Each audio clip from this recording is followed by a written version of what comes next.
itu upaya memahami ajaran Islam berbasiskan nas, berdasarkan wahyu, rujuk ilal Quran was sunnah. Kita mau sholat, mana dalilnya? Aqimus sholat. Kita mau bayar zakat, mana dalilnya? Wa atuz zakat. Kita mau berpuasa, ini dalilnya. Kita mau melaksanakan haji, ini dalilnya. Maka memahami ajaran Islam berbasiskan kepada nas atau teks, ini yang disebut dengan bayan. Maka Imam Al-Ghazali menyatakan, mau belajar tasawuf, belajarlah. Mau belajar yang lain-lain, belajarlah. Tapi akidah, pemahaman berbasiskan nas, ini yang paling penting terlebih dahulu. Sebab kalau nas tidak kokoh, bahaya. Nanti dalam beribadah kita kehilangan dalil, tidak punya dasar. Kalau beribadah tanpa dasar, ini tentu berat sekali. Karena al-aslu fil ibadah al-ittiba' wa tauhid. Ini yang paling penting. Kalau tidak ada dasar, jangan coba-coba masuk ke dunia sufi. Kalau tidak ada dasar, jangan masuk ke dunia falsafah. Pasti akan sesat. Kate tidak bertujuan ke bawah, tidak berasa di tanah-tanah, di kiri, di gunung. Tapi nas itu perlu diperkokoh. Apakah nas itu tidak kokoh? Tidak. Nas itu bersifat absolut. Dia bersifat qat'i. Namun pemahaman orang terhadap nas ini yang sering nyeleneh dan menyimpang. Untuk itu pembuktian nas berbasiskan ilmu pengetahuan ini sangat diperlukan, dan inilah yang disebut dengan burhan. 630. Kenapa kita harus sholat? Secara nas sudah selesai, karena Allah yang menyuruh kita sholat. Tapi kenapa kita harus sholat? Karena sholat itu memberi manfaat untuk kehidupan kita.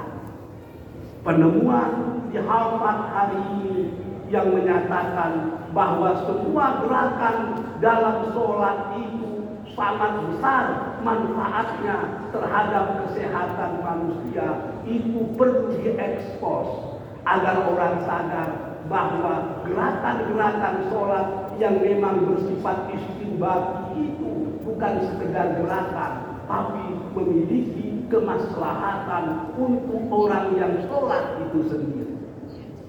Menurut laporan Harvard itu, ketika orang tegak itu ada healing, penyembuhan secara alami di sel-sel saraf yang ada di tulang belakang. Ketika orang ruku itu ada healing, proses alami yang bisa menyembuhkan berbagai macam keluhan di pinggang.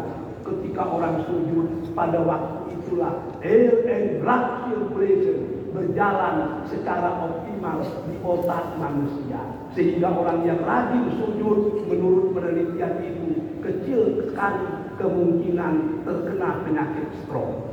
Asal sujudnya betul-betul sujud, bukan sujud candu cipatui. Itu yang harus dipahami. Lalu, apakah zikir itu hanya sekedar ungkapan kata-kata? Tidak. Saya sering mengulang-ulang. Profesor Dr. Van der Haugen melakukan penelitian tentang zikir. Seorang profesor beragama Katolik berbicara tentang zikir yang dimuat dalam jurnal An-Nahda. Dalam penelitiannya itu luar biasa. Puncak dari zikir ketika orang mengucapkan tiga huruf yang disatukan, yaitu Allah, alif, lam, dan ha.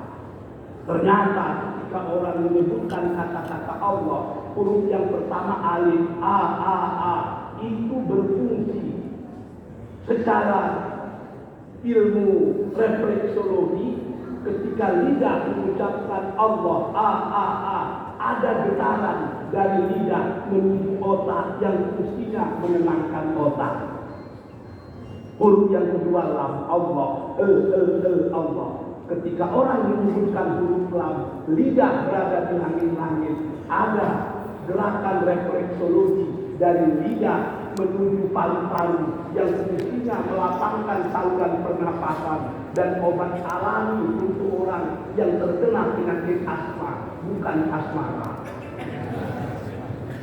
Huruf yang ketiga Allah, Allah. Ketika orang menyebutkan huruf ada gerakan refleksologi dari lidah menuju jantung yang fungsinya menstabilkan detak jantung. Ketika saya tanya dengan salah seorang murid saya yang kerja di ICN, Institut Jantung Negara di Kuala Lumpur, memang betul ada fungsi, ada hubungan lidah ke jantung. Mula-mula dia bilang, tak ada itu Ustaz, itu hanya penelitian empiris, bukan penelitian yang bersifat scientific pro. Tapi kemudian dia termenung, mungkin ada Ustaz. Kenapa? Sebab obat jantung itu memang diletakkan di bawah lidah.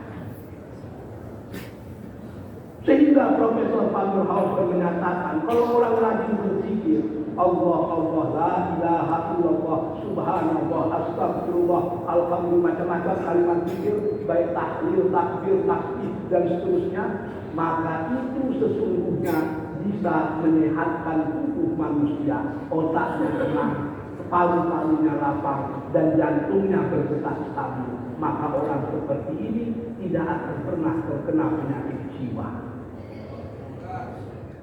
Itu bukti ilmiah yang disebut dengan scientific proof.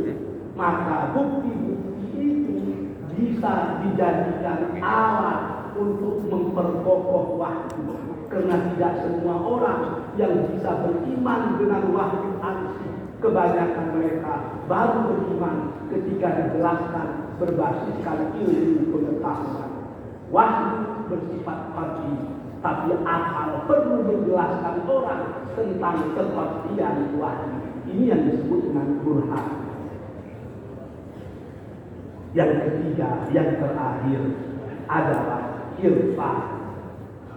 Irfan, kalau istilah Yusuf Al-Qaradawi, orang tidak lagi beribadah lil ta'ah, tapi orang sudah beribadah lil mahabbah. Ibadah tidak lagi dilakukan sekedar kesaatan, tapi ibadah sudah dilaksanakan berbasis cinta. Kenapa bapak-bapak dan ibu-ibu mau sholat subuh berjamaah? Karena kita cinta. Kalau sudah didasari oleh cinta, maka sholat subuh itu akan terasa begitu indah dan mudah. Tapi kalau kita masih menganggap itu perintah, maka akan terasa juga berat untuk melaksanakannya. Kenapa? Pejuang-pejuang kita dahulu menghadapi tentara Belanda yang pakai motor tank, dia hanya menggunakan bambu kuning, dia berani maju ke depan. Apakah dia tidak takut mati? Bukan, karena dia berjuang tidak dengan logika, dia sudah berjuang dengan cinta. Cinta ini luar biasa. Bahkan kalau ibu-ibu membuat kopi untuk suami ibu-ibu tanpa cinta, walau 3 sendok pun gulanya, kopi itu tidak terasa manis.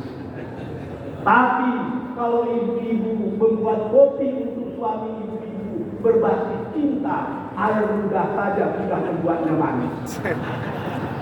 Luar biasa cintanya. Yang dalam bahasa orang kampung Pak Gubernur disebut dengan the power of love. Makanya Wahbah Al-Zuhaili dalam bukunya Al-Fiqh Islam wa Adillah itu di awal berbicara tentang sholat itu lurus-lurus saja. Tapi ketika dia berbicara pada bab akhir bab sholat tentang falsafah sholat, itu luar biasa. Bagi dia sholat bukan sekedar ibadah, tapi dia menyatakan as-shalah mi'rajul mu'minin. Sholat itu mi'rajnya orang beriman. Kenapa? Muhammad sangat dekat dengan Allah ketika dia mi'raj, dan umat Muhammad seperti kita sangat dekat dengan Allah ketika kita sholat.